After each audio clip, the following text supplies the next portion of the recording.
Bom dia, gente. Vamos dar continuidade ao nosso assunto. A gente falou na aula passada sobre fósseis. Hoje a gente vai estar falando sobre as semelhanças anatômicas, embrionárias e fisiológicas entre grupos de seres vivos. Então, a gente tem aqui, por exemplo, já iniciando a nossa aula aqui ó, com as imagens, alguns seres vivos diferentes, né? A gente tem um braço do ser humano, a gente tem um golfinho, um cavalo e um jabuti. Só uma característica de jabuti, não tartaruga, porque tartaruga é marinha, tartaruga é do mar, é da água, jabuti, e cágado é da terra. Então a gente tem aqui o jabuti, que é terrestre. Aí a gente tem aqui, ó, as semelhanças. Então, se a gente vai tratar sobre semelhança, então vamos lá para as características que se assemelham a esses seres vivos. Lembrando uma característica que não se tem aqui, mas que é uma característica que assemelha esses seres vivos de modo geral, é a presença de esqueleto. Nem todos os animais possuem esqueleto, porém todos esses animais possuem um esqueleto. Nesse sentido, a gente tem as seguintes características aqui nessa legenda, que nós temos o húmero, o rádio, a una, os ossos carpais, os ossos metacarpais e as falanges. Todos esses ossos que foram falados aqui, esses nomes, são do braço que a gente tem no nosso braço, por exemplo. Aqui, ó, vendo o meu braço e o braço que está na imagem, a gente começa aqui nessa parte que é a ligação do ombro com o cotovelo, que é o húmero. Depois a gente vem para os dois ossos aqui do antebraço. A diferença entre os ossos do antebraço que consegue identificar é o que está do lado do polegar e o que está do lado do mindinho. O que está do lado do polegar é o rádio e o que está do lado do mindinho é a una, o osso una.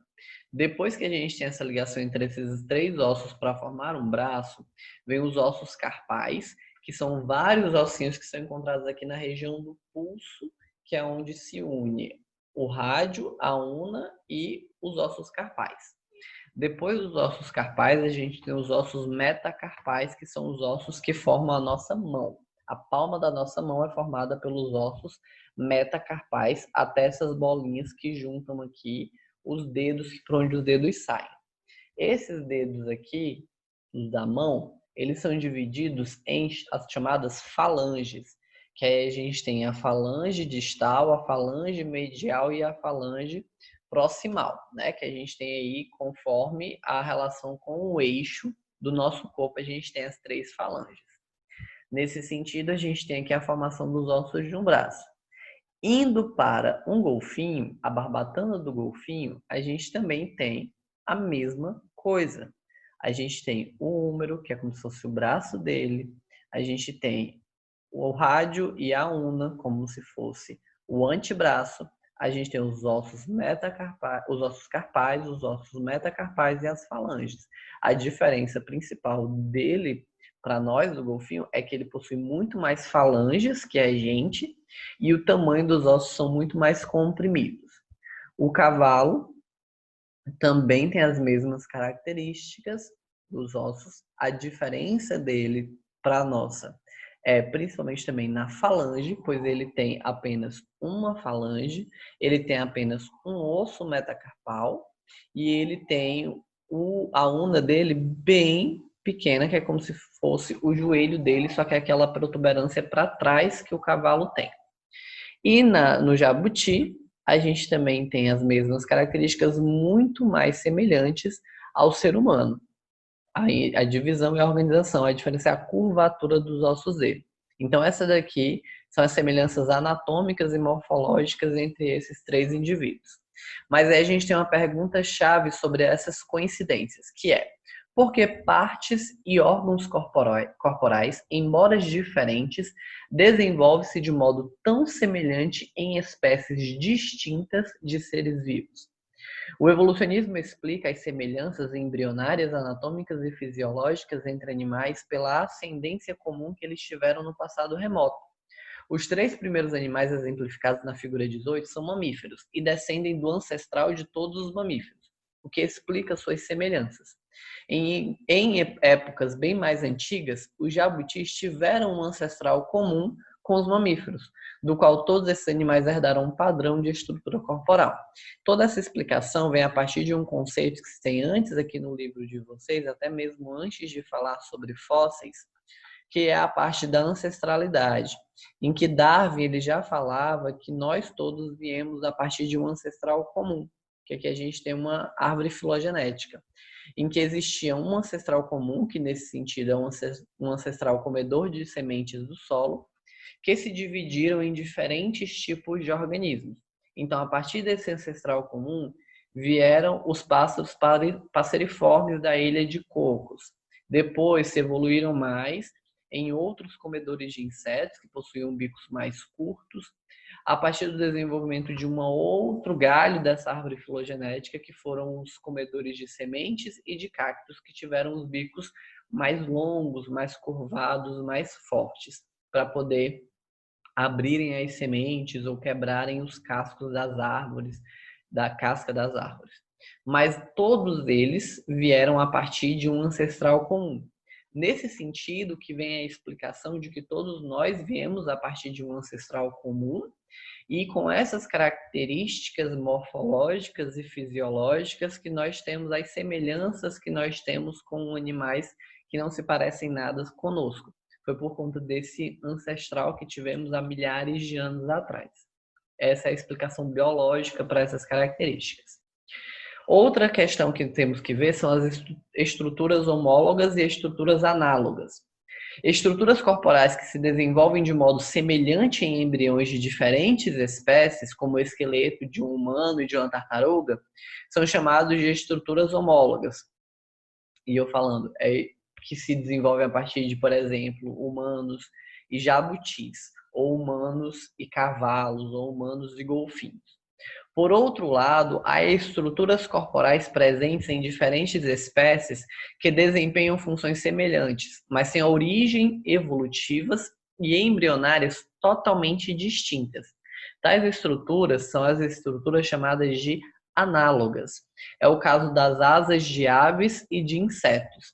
Ambas são adaptadas para o voo, mas têm origens completamente diferentes. As asas das árvores são dotadas de ossos e músculos, enquanto dos insetos são expansões da epiderme, da pele. Os músculos de voo dos insetos estão dentro do tórax e os músculos de voo das aves estão nas próprias asas. Então, por isso que elas são tão fininhas no caso das borboletas, das formigas e das baratas, e tão grossas e cheias de inervações e de ossos e de músculos nas aves. Então, a gente tem estruturas homólogas, são aquelas que iguais e que desempenham a mesma função, mesmo em espécies diferentes. Enquanto as estruturas análogas são de funções semelhantes ou iguais, porém com estruturas e composições completamente diferentes. De acordo com a teoria evolucionista, as funções diferentes desempenhadas por estruturas homólogas devem-se à diversificação ocorrida ao longo da evolução, que é o sentido do ancestral comum. Nisso, essa diversidade evolutiva em estruturas homólogas, decorrente da adaptação a modos de vida diferentes, constitui o que os biólogos evolucionistas denominam como divergência evolutiva. Já a adaptação evolutiva pode levar os organismos pouco aparentados a desenvolver estruturas e formas corporais semelhantes. Isso é chamado de convergência evolutiva. Nesse sentido, a divergência evolutiva são de características homólogas e a convergência evolutiva são de características análogas. Aqui são alguns exemplos de convergência evolutiva e de divergência evolutiva, que no caso até mesmo dos peixes e dos pinguins e dos golfinhos, pois os peixes eles têm barbatanas que não possuem ossos, os golfinhos possuem barbatanas que possuem ossos, e os pinguins possuem barbatanas que possuem ossos, apesar de não ser a mesma função e mesma organização corporal desses 4 indivíduos. Em certos organismos estão presentes estruturas atrofiadas ou sem função evidente, chamadas de estruturas vestigiais. As estruturas vestigiais, elas são interpretadas por evolucionistas como um parentesco evolutivo, porém que decorrer da evolução, não se viu necessidade da continuação dessas estruturas que se assemelham. Uma estrutura considerada vestigial é a cauda reduzida das aves, popularmente chamada de coranchim, composta de alguns pequenos ossos. A explicação evolutiva para a presença de vários ossos em uma cauda tão pequena é que as pressões seletivas que atuam na manutenção da longa cauda de certos répteis deixaram gradativamente de agir nos ancestrais das aves. Assim, o número e o tamanho dos ossos da cauda das aves sofreram redução compatível com a função que ela desempenha atualmente na ancoragem de certos músculos nesses organismos. Como vocês já devem saber de alguma aula ou de alguma coisa semelhante, no processo evolutivo entende-se que as aves elas evoluíram a partir de répteis, e que os répteis, como lagartixas, lagartos, crocodilos, eles têm uma cauda longa, cheia de ossos. Só que nas aves existe uma cauda com pequenos ossos, ossículos, que não serve de muita função, não tem muita função. Então, como que ela evoluiu a partir de uma cauda tão longa para se ter uma cauda tão curta? Essa estrutura chamada de cauda nas aves é chamada de estrutura vestigial, pois é um vestígio de um antigo indivíduo ancestral das aves, que atualmente só serve para apoiar determinados músculos daquela região das aves, mas que não tem uma função aparente. Saindo um pouco das semelhanças estruturais, morfológicas, fisiológicas e embrionárias, e indo para as semelhanças genéticas entre os grupos de seres vivos, a gente tem algumas semelhanças entre indivíduos, por exemplo, que são de organismos de aves, de organismos que voam e de organismos que não voam. Tanto o embrião de uma drosófila, que é uma mosca, como o embrião humano, a cabeça forma-se na região anterior do corpo, porque ali atuam genes chamados de genes OX, muito parecidos em ambos os animais. Então, a gente tem aqui os organismos com os genes de uma larva, de uma mosca, e os organismos de um indivíduo cordado, como é o nosso caso, e há semelhanças entre os genes presentes nesses indivíduos e em nós, na formação da boca ou na formação de órgãos que se iniciam. Não é a formação geral da formação dos órgãos, mas o que faz com que esses órgãos iniciem o seu crescimento durante o processo embrionário. Nessa semelhança genética também há a presença de organismos que têm a formação de partes do seu corpo diferentes a partir de um gene semelhante. Como, por exemplo, aqui. Em um experimento instigante, os geneticistas substituíram o gene PAX6, defeituoso de um ovo de drosófila, que normalmente originaria uma mosca sem olhos, pelo gene correspondente não defeituoso de um camundongo. A drosófila nasceu com olhos de mosca perfeitos. Assim, o gene do camundongo foi capaz de exercer sua função na célula da mosca, desencadeando uma ação em cascata de genes responsáveis pela formação do órgão visual.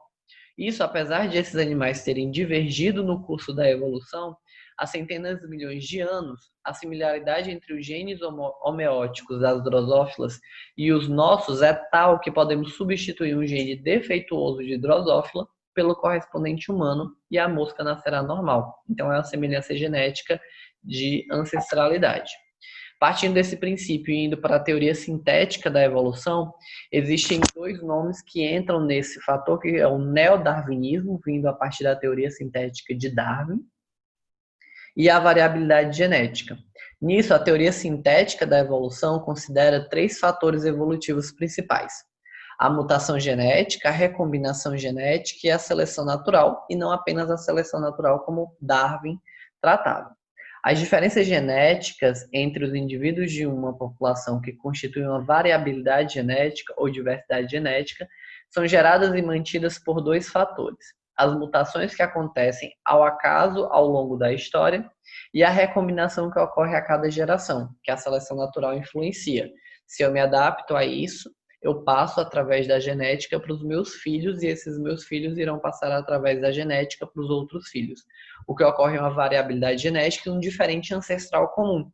Pois esse ancestral teve filhos que possuíam a característica que ele modificou com o passar das gerações, e existiam filhos que não possuíam essa característica, aí surgindo a primeira diversidade genética e variabilidade genética. Nesse sentido, aos primeiros fatores evolutivos, que é a mutação genética, que são os erros que acontecem no decorrer das mitoses e meioses, e existem as mutações espontâneas, que são as mutações que ocorrem espontaneamente no DNA sem ter precisado de um fator externo ou ambiental para ter influenciado essa mutação, como agentes mutagênicos, químicos de uma região em que aquele animal vive, um ambiente externo. A partir dessa característica ocorre a recombinação genética, que entra na meiose, a segregação independente e a permutação, que a gente já estudou no último módulo, que é o crossing over, né? Ocorre os pedacinhos que compartilham os cromossomos, fazendo com que esse organismo, ou a outra geração, possuam características que outras gerações anteriores não possuíam por conta da recombinação genética, que é a troca e a mistura de pares até a formação de um novo indivíduo todo mesclado, como espermatozoides com um único gene, que nesse caso foi diferenciado entre cromossomos paternos e maternos, e que às vezes o indivíduo vai ser completamente com características maternas, completamente com características paternas, ou uma recombinação ou permutação de características múltiplas. Aqui só reforça as características relacionadas à seleção natural e como ela ocorre nos diferentes ambientes. Com um exemplo bem estudado na seleção natural, que refere-se ao alelo da disciclemia ou anemia falciforme, que é uma característica de uma doença hereditária passada por indivíduos que têm um alelo recessivo no seu cromossomo. Então, isso acaba se tornando uma segregação gênica no processo de divisão desses indivíduos. Por fim, vem a resistência às drogas e seleção natural, que é uma característica mais social que se trata sobre essa temática, que é uma pergunta que se faz no início aqui, que se você já ouviu dizer que antigamente determinados antibióticos eles combatiam a infecção bacterianas, mas hoje não funcionam. E que será que se trata apenas de um saudosismo ou a base científica nessas observações de inseticidas que não exterminam mais insetos? Então, nesse sentido, trata-se sobre a resistência da seleção natural, em que as próprias bactérias elas começam a se tornar mais fortes com o passar do tempo, a determinados antibióticos que não funcionam mais, como a superbactéria, que já existiu durante determinado tempo, nas histórias que se falam sobre bactérias. Então, entende-se que a resistência a determinados tipos de indivíduo, as drogas que falam aqui, são inseticidas também em determinados insetos que, com o passar da geração, foram desenvolvendo genes que não morriam mais com determinados inseticidas ou bactérias que não morriam mais com determinados antibióticos. Mas isso é só uma base para a gente falar na próxima aula sobre adaptação e evolução dos indivíduos com o passar do tempo e a partir das características que se foram tratando nesse decorrer da vida e das gerações F1, F2, F3 e por aí vai. A atividade de vocês dessa aula, vocês encontram lá no final do livro. Na aula passada eu passei da questão até a questão 11. Hoje vocês vão continuar da questão 12 até a questão 19. Então vocês têm aqui a teoria sintética da evolução que a gente falou hoje, até a questão 19. Então respondam a atividade. Uma boa aula para vocês. Até a próxima aula. Só lembrando que o link agora está lá no Microsoft Teams e também está aqui embaixo na descrição o link da atividade. Tchau e até a próxima aula.